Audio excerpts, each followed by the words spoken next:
Yenə də buna təkid edeyim ki, çünki sizdən qabaq mən bu proqramın yarısından çoxunu mən danışmışam. Bəli, doğru. Bir 40 dəqiqədən də artıq danışmışam. Belə təxminən.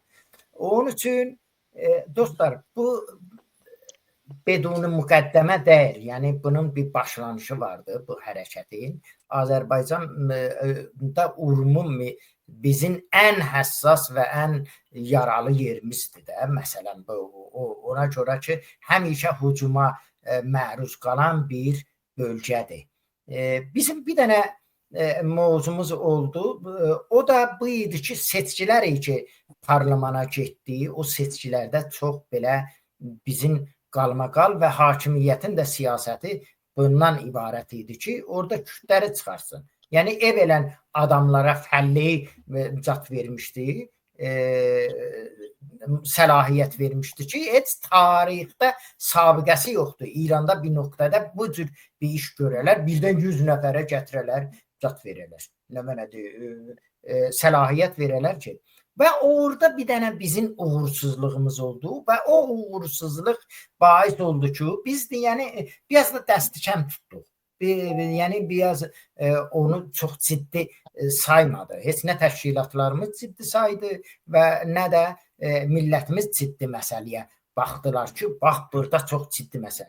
O amil oldu ki, gördülər ki, oradakı biz uğursuzluğa məruz qaldıq.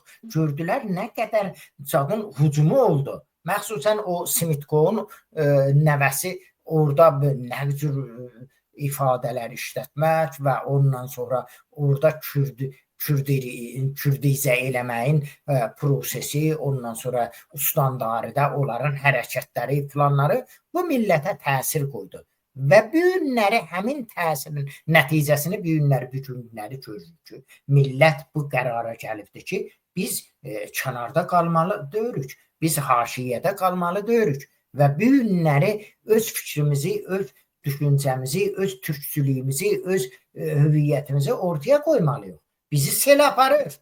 Biz əgər biraz ciddi yanaşmasaq, ciddi tutmasaq mövzunu, çox belə ağır günlər bizə dad olar. Və məxsusən o kürdlərin ustandar intiqab olmağında, seçkisində nə cür ciddi bunlar pan-türkizmdən danışır. Özü terrorçu adamdır o Qəsim Sultani. Özü, mən o zaman da elə bir dənə Qəsim Osmani. Qəsim Osmani də deyirəm ki, nə cür danışırdı, nə pan-türkistlər belə elədi, bizi suçlamağı, milləti suçlamağı, planı, behmanı bais oldu ki, bu millət bu günləri düşünə və bu günləri öz iqtidarını, öz gücünü, öz qudrətini ortaya qoya. Və bu çox həmiyyətlidir ki, bu günləri bizim o bütün nigerançılığımızı ki var idi, millət o nigerançılığımızı rəf elədi. Həqiqətən öz mövqeyinlə qoymaq, mən deyirdim ki, gənə də bunu təkrar deyirəm, mən düşünürdüm ki, hakimiyyət, orada millət zəif gələcək, hakimiyyət zad eləyəcək, bunu müsadirə eləyəcək özünə, o Erdoğan'a de qolu Tohin Məhmud bəy demişkən o zat və orada bəzi olaylar gedəcək, onların hamısını xunsa elədi və bizim ürəkimizdən artıq de qolu o təsəvvürümüzdən artıq millət orada özünü qoydu ortaya və öz gücünü göstərdi. Məndən bu qədər, mən çox danışmayayım, Babək bəy, mən elə artıq danışmağa yaxşıdır, məsləhətdir məndən. Bəli, təşəkkür edirəm sana Süleyman Zarflara, çox önəmli məsələ sizdə. Ha belə Mahmud bəy, Babək bəy buyurun, siz necə bu son danışığınızda məsələnizi dəyərləndirirsiniz və hər hansı dostlarımızın sözlərinizə özünü asmatizə bildirirsiniz. Çox sağ olun. Gözəl nüqtələrə toxundular həm Mahmud bəy, həm Əli bəy. Mən bir cümlə riyaziyyatdan işlədirəm bu müadilə təhlilində. Deyir ki, şərt-i lazım və kafi vardı qəziyyələrin isbatlamasında. Bugünkü hərəkəti ki, Urmiyədə şahid olduq, şərt-i lazım idi. Amma kafi mən görmürəm. Amma bu şərti lazım idi ki, çox önəmli idi. Nütqe-i ətf sayıla bilər də. Çünki bizim bu düşmənlərimiz, mən mütəəssifanə ayrı söz işlədə bilmirəm. Rəqib də istəyirəm deyəm, amma mütəəssifanə o düşmənçilik edirlər bizə. İran şəhri və Kürt terror qüvvələri. Təəssüflə. Mən istəməzdim bunu deyəm. İçimdən gəlmir. Heç buradakıların heç birinin içindən gəlməz. Amma belədir. Bir şərt lazım gəldi ortaya. Və bu neçənci dəfədir ki, Cümhur İslami bu görsəndi, neçənci dəfə görsəndi ki, əgər Azərbaycanda bir forca yaransa, millət o potensial gücü, bilqüvvə gücü bilfeylə çevirə bilər. Və bu günlərim çox incəliklə eyni məsələni 1385-in mən tam detailindəyəm ki, nə cür oldu biri xurdət hərəkatı yarandı Təbrizdə. Sən hakimiyyət gözləmirdi. Mən özüm atamla danışanda, indi də yoxdur, rahat danışa bilərəm də, deyəm ki, nədir. Danışanda təhlili eləyirdik, Bakıda dedi, nədir? Dedi, biz əgər 20 bin, 30 bin toplaya bilsək, böyük bir hərəkət rəqəm veririk. Yəni, xəlifəgərin ki, qabağına getmişdi Xocalı il dönümü ondan qabaq. Əgər ora gedib çata bilsək, böyük bir hərəkət olacaqdır. Yəni, təxminlər bunun ərəfəsində ki, rastda tüsədən ta o standarı qabağınacan bir 20-30 bin nəfər adam cümləsi güc oldu. Bəli, bir dənə həqiqətən milyonu Təbrizdə bir çıxış oldu ki, o xurdət hərəkatı o zəmətdə yarandı. Burada görsədi ki, hakimiyyət hər ayda ki, milli hərəkatı dəstəkəm tutubdu, ya tütənşini şey gördü, biz ibtikar əməli əlimizə keçirməyə qadirik. Bunu Urmiyədə də göstərilməsi çox önəmli idi. Təbrizin öz yeri var idi, öz imzası burada, amma Urmiyə bir oxuna neçə nişan vurdu burada. Həqiqət. Ki, dostlar işarə elədilər ona, mən çox getmirəm. Bir məsələ də ki, burada istəyirəm ona toxunam. Biləsə getdim o Təbrizdə, Urmi məsələsi əlimdən çıxdı. O biləsə unutdum söhbəti Əhmədli Atayızın o zadından gəldi, o 20 bin, 30 bin nəfəri ancaq toplaya bildik. Bəli, bu günlərimdə burada hakimiyyət bir fürsət yaradaraq milli hərəkət, bunu demək istəyirdim. Milli hərəkət görsətdi ki, bu günə kimi mən bir dənə də Pezeşkiyan məsələsindən sonra bir status yazdım. Dedim, milli hərəkət oyun qurma qabiliyyəti olmasa da inanılmaz dərəcədə oyun bozmaq qabiliyyəti vardır. Yəni, bu oyun bozmaqda biz number one-ıq. Yəni, bir nömrə. Amma artıq da biz bu mərhələdən keçməliyik. Mən bir qrup da vardı, orada da mən söhbət eləmişdim. Artıq milli hərəkət bundan bəri, əgər istəyirsə ki, öz milləti, Azərbaycan milləti öz taleyini, özü rəqəm vursun, özü çıxsın, gərək oyun quruculuq qabiliyyətinə malik olar. Vakoneşi hərəkətlərdən koneşi hərəkətlərə gedir. Biz gözləməməliyik ki, bir dənə azınlıq Kürt qüvvəsi ya radikal qüvvəsi gəlsin, Novruz keçirsin ki, biz ondan sonra gələk ona bir aksiya qoyaq ki, sübut eləyək, ev sahibi görsətsin ki, bu ev mənimdir. Odur ki, bu da nədən irəli gəlir? Bu güclü təşkilatlanmadan irəli gəlir, diplomatik dildən irəli gəlir, real baxmaqdan məsələyə gəlir, güclü, düzgün kullanmaq qabiliyyətləri, əbzarları ki, əlində var, onu düz qabiliyyəti kullanmaqdan irəli gəlir. Bu günlərin bizim üçün başlanğıc gündür, mən deyərdim. Güney içəri görsətdi ki, çünki ora bir ürəkdir, döyünən yerdir. Azərbaycanın bütün qüdrəti oradadır. Niru insanımız bizim oradadır. Bizim silahlı gücümüz yox ki, dağda, daşda biz çalışmırıq ki, biz mübarizə eləmirik ki. Bizim mübarizə Azərbaycan milli hərəkətinin, ümumiyyətlə Azərbaycanın siyasi hərəkətlərinin bir dənə özəlliyi bu olub ki, xalqın bətnində olubdur. Millətin içində olubdur. Və biz onu kullanmalıyıq. Bu günlərin neçə ildən sonra hələ Kürt qüvvələri nəticə gəliblər, 40 il qırğından sonra, dağlarda şey eləyəndən sonra gəlib ki, nəticə çatdılar ki, sivil hərəkata üz gətirsin. Amma bizim bunda böyük bir sabiqəmiz vardı. Odur ki, əlimizdə olan güc faktorunu, qabiliyyətlərimizi kullanaraq, düzgün bərnamələr töhməklə, içəridə indi işləyirlər, o həm hakimiyyətin yaratdığı fürcələrdən, qəplərdən deyimmi, o boşluqlardan istifadə edərək təşkilatlanmaq lazımdır, organik olmaq lazımdır, bürokratik gücləri özümüzə çəkmək lazımdır hakimiyyətin içindən və xaricdə də müəyyən güclər ki vardı. Keçən dəfələrdə mübahisələr olmuşdu burada. Onlar da çalışmalıdırlar ki, bir coalition şəklində bu radikal sağdan, radikal soldan, radikal istiqlalçı, federalçıdan çıxıb bir ılımlı, orta, reallığa uyan bir kəsim birləşib və bir dənə güclü bir proqramla ortaya çıxmalıdır ki, xaricdə də bu diplomatik və lobbiçilik məsələləri, insan haqları məsələlərində Azərbaycan Milli Hərəkatını ləyaqətli şəkildə nümayəndəlik eləməyə çatsın. Ümid edirəm, mən bu təzahürata görə çox danışdır aksiyaları, çox gözəlidir. Milli hərəkətdə olan qüvvələri də təqdir eləmək lazımdır. Bu qəpdən çox gözəl kullandılar və şüarlar ki verildi. Çoxunluğu gözəl o məqsədlər ki, hədəflər ki vardı, onu əks etdirdi. Çox sağ olun. Təşəkkür bildirəm dəyərli Babaş müəllim. Əlbəttə dediyiniz kimi bizim proqramlarımız bu haqda bu açıya görə davam tapacaq. Sabahlarımızı Güney Azərbaycan Dirəniş Təşkilatının sözçüsü Sami Məzid Cavadcan efendim bərabər olacaq və habelə büyünən dəyərli, ziyalı, tanınmış fəallarımızla bərabər edirik. Sayın Mahmud bəy, Sayın Əli Süleyman cənabları ki, özü TV-mizdə vardılar, çalışırlar və Sayın Babaş Bəxtəvər cənabları. Sayın Mahmud bəy, son sözü sizdən eşidək. Əgər hər hansı sözünüz, münasibətiniz var, buyurun. Bizi gerçəkdən çox bu günlərimizi uzun bir danışığımız oldu, dostlarımız çox yorduq və baxanımız da çox idi. Oradan da öz minnətdarlığımı bildirirəm. Ha belə sonra da oturup bizi baxanlardan da. Buyurun Mahmud bəy. Demək, mən birinci bölümdə çalışdım ki, hərəkətin özünün demək, o potansiyel kibləsini yaradıb və bu cüzü ki, gündən bilfeyl oldu bu potansiyel.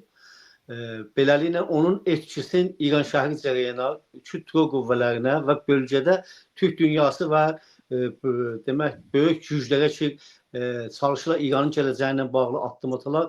Onunla bağlı fikrimi dedim. Amma ikinci bölümdə burada indi istəyirəm çalışıram, fikrimi belə izah edəm.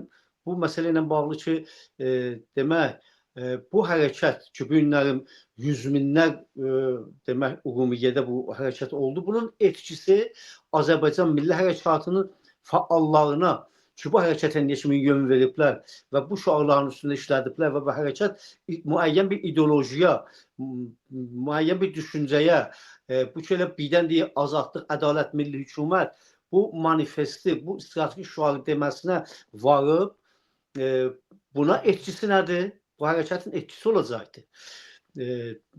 Məncə bunun etkisi milli hərəkatımıza çox ılımlı və ruhiyyəsini daha gücləndirəcəkdir. Beləliklə, milli fəallarımız sabahdan daha artıq bu milli məsələ ilə bağlı, düşüncələri ilə bağlı aktiv olacaqlar.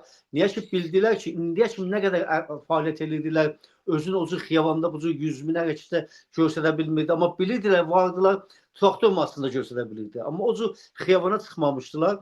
Bu imkan ki, əllərinə düşdü. Eləyə bildilər, Babaş bəy demişkən, həm oyun pozsunlar, oyun pozaraq oyun qurdular, meydan oxudular. Və beləliklə, milli hərəkətimiz düşünürəm ki, daha aktiv olacaq, daha hücumu olacaq, daha artıq mühafizəkarlıq yox. Bu söyləmləri tutalım ki, elə zindanlarda, bazıların qabağında, iş yerlərində, qruplarda, hər yerdə bundan belə biz görəcək ki, milli fəallar daha artıq gələcəklə bağlı mütməyin və möhkəm danışacaqlar. Bu birinci və çox önəmli məsələ. İkinci məsələ, bu ki, bizim siyasi təşkilatlar ki, bu kimi deyirlər ki, biz çalışırıq ki, bir hökumət quraq, nə bilim, federal olsun, müstəqil olsun, milli müqəddərata təyin bağlamaqla bağlı olsun. Bunlara da belə bir ruhiyyə gəldi ki, indiyə kimi nə qədər fəaliyyət edirdilər və çalışırlar ki, hərəkətə yön versinlər və bəlkə də o qədər də güvənmirlər ki, bu bir cəmaatı belə bir hərəkəti xiyabanda ola bilər. Hələ bunun olmasının zamanı çox uzaq görürdülər. Milli siyasi təşkilatlar da oturub yenidən götür-qoy eləyəcəklər ki, zaman çox uzaq deyil. Doğru. Özünüz dediniz ki, Mahmud bəy, təşkilatların daha yükün daha çox attı bu. Zaman çox uzaq deyil. potansiyel ortada. İndi isə aydınlarımızın görəvi artıbdır ki, daha götürqoy edirlər ki, stratejilərin necə uygulansınlığına ki, o azadlıq, ədalət istəyirik, milli hökumət istəyirik, o milli hökumətə varmağın yolları harda və nə yollarla bunu daha çıxa bilirik? Cəmaətin bu dilini necə tapa bilirik? Yəni bunun etkisi milli hərəkatımızın aktivlərinə, siyasi təşkilatlarımıza ki, aparıcı güclərdir. Məncə çox güclü olacaqdır və bizim münasibətimizdə qeyri-fas millətlərin içində ki, məsələn tutalım ki, bizim də etraf demokratik millətlərdə ərəblərlə, bəluşlarla, kimlərlə var idik. Onların içində biz daha artıq danışa biləcəyik ki, bu bizim gücümüz. Nə qədər də bölgesel güclər, bəluşlar öz bölgelərində, Kürtlər öz bölgelərində, Ərəblər öz bölgelərində hərəkət eləsələr, bizim güc başqa bir şeydir. Bizim güc başarır, dilin tapır, bilir hansı yollarla eləyə bilər. Bir sel yaradar ki, o sel inqilaba müntəzir olar. Yəni bunlar hamısı hər açıdan bunu dəyərləndirər. Görürük ki, bu günlərin bir tarixi bir gün oldu ki, biz böyük bir qazanc əldə etdik. Mən bu düşüncələri demək dünən hələ bilmirdik bu məsələ olacaqdır. Açıq söz otağında Kürt məsələlərini ki, bərəslik edildik, danışırdım. Orada iki nöqtəyə işarə elədim. Dedim ki, rejim çox yanlış kartla qumar oynamaqdadır. Bunlar bizim gücümüzü 29 bəhməndə unudublar. 56-29 bəhməndə Azərbaycan türkləri tarix yaratdılar. Və şah rejimi inanmırdı ki, Təbrizdə elə bir hərəkət olar. Elə bir hərəkət elədilər ki, bütün İranın hər yerinə etki buraxdı və şahın paylarını dağıtmasını, payasını qoydu. 29 bəhmən. Orada işarə etdim ki, bizim belə bir potansiyelimiz var ki, biz 29 bəhmən yarada bildik. Və cəmaatdan da orada öz dairəmizdən istədim ki, dostlarımız qatılacaqlar bu hərəkətə və rejimin bu oyunun pozulmağa cəhd edəcəklər milli şüarlar verməkliyilə. Bu günlərim 24 saat sonra görürəm ki, nə qədər haqlıydım. 29 bəhmən yarandı. Bu 29 bəhmən Azərbaycan idi. Güney Azərbaycanın milli hökumətinə yetişən günün 29 bəhməni idi. Bu yarandı, sel axdı və qüdrətin göstərdi. Çünki güc cəmaatdadır. Güc həmişə qaynağı millətdir. Millət gücün göstərdi. İndi bu millətin gücün siyasətdə necə bunu etmək olar ki, o hökumətin qurmasında əməli bir addımlar atılsın, o siyasətçilərin işi, öndə gedən öndərlərimizin işi. O ağırlığı düşür, Yürüş Mehrəlibəylilərə, Lətif Həsənlilərə, Əli Bəbaylılara, Cavad Sudbəylərə və çoxlu belə milli fəallarımızı ki, tanınmışdılar. Öndərlər də şəhərlərin içində. Onlara düşür, eyni halda siyasi təşkilatlarımıza düşür. Biz elə Güney Azərbaycan Demokrat Partiyası olaraq, nə bilim, Dirəniş Təşkilatı, Azov, Mərkəz Partiyası, İstiqlalçı qüvvələr, hamısına güc düşür. Ki, daha indi artıq bilirik ki, hökumət qurma imkanımız var və nə etməliyik, düşünməliyik. Və məncə o əsasda mən bir daha millətimizi təbrik edirəm ki, tarix yaratdı və tarix yaratmaqlıqla gələcək tariximizin əsas dövlətimizin qurmağı ilə ki, mühür vuracaq tarixin yaranmasında qalıcı bir gün olacaqdır, ona da böyük bir zəminə yaratdı. Ona görə 29 bəhmən ya bu günlərin 2 fərvərdindən o birisi günkü hökumət quracaq, o günədək böyük bir yol demək ki, kanalı vuruldu. Məndən bu qədər. Bağışlayın, mən ayrılmaq zorundayım. Buyurun. Yox, mən icazə versəz gözlədim Mahmud bəy sözlərini bitirsin. Mən birazdan çıxmalıyam, ona görə dedim, əgər davam edəcəksə siz buyurun, mən icazə istəyirdim xələtmək istəyirəm. Biz də xudafizləşirik. Bu günə söz olsa bunu eşidək son sözünüzü. Çox sağ olun, təşəkkür edirəm proqram üçün. 2 saatlı proqram davam tapır. Buyurun. Və təşəkkür edirəm, çox faydalandım əzizlərin də fikirlərindən və ən böyük həmasəni həqiqətən də millətimiz Urmuda yaratdı və ümid edirəm bu davamlı olsun və bir milli hərəkətin bir parlaq səfərlərinə bir dönüşdü və gələcəkdə önəmli bir rol oynayacaqdır. Həm bunun xarici açıdan, həm bölgesel açıdan, həm İran hakimiyyəti, İran içindəki güc dəngələrində önəmli bir təsiri olacağını düşünürəm. Çox sağ olun, mən ayrılıram. Hər birinizdən də təşəkkür edirəm. Mən təşəkkür. Sağ olun. Çox yaşayın. Mən təşəkkür bildirirəm hər üç dəyərli ziyarımızdan Sayın Mahmud Bilgin cənabları, Demokrat Partiyasının sözçüsü, Sayın Əli Süleyman cənabları, milli faal, yazar, siyasi faalımız və özümdəki qulluğunuzda var idim, tanıtmaq lazım deyil, daha az çox dostlarım qulluğunuzda var, bu qədər deyim. Danışıqlarımız devam tapacaq bu haqda bizim sabahlarımızı Sayın Məcid Cavad cənablarından Dirəniş Təşkilatının sözçüsü olaraq və habelə düşünəcək, bəlkə başqa qonaqlarımız da oldu. Onlarla üçün önəmli bir gün idi, önəmli bir məsələ idi, önəmli bir ittifaq idi və bunu daha dəyərləndirmək və analiz eləmək lazımdır. Mən bir daha öz minnətdarlığımı bildirirəm sizdən və bizi oturub 2 saat eşidən dəyərli dostlarımızdan, habelə sonra bizi eşidənlərdən də və Instagramdan Az Nevis 24'ten de bizi eşidenlerden de oradan da öz minnettarlığımı bildirirəm. Sağ olun, yaşayın, hamımıza Allah'a tapşırırım. Sağ olun.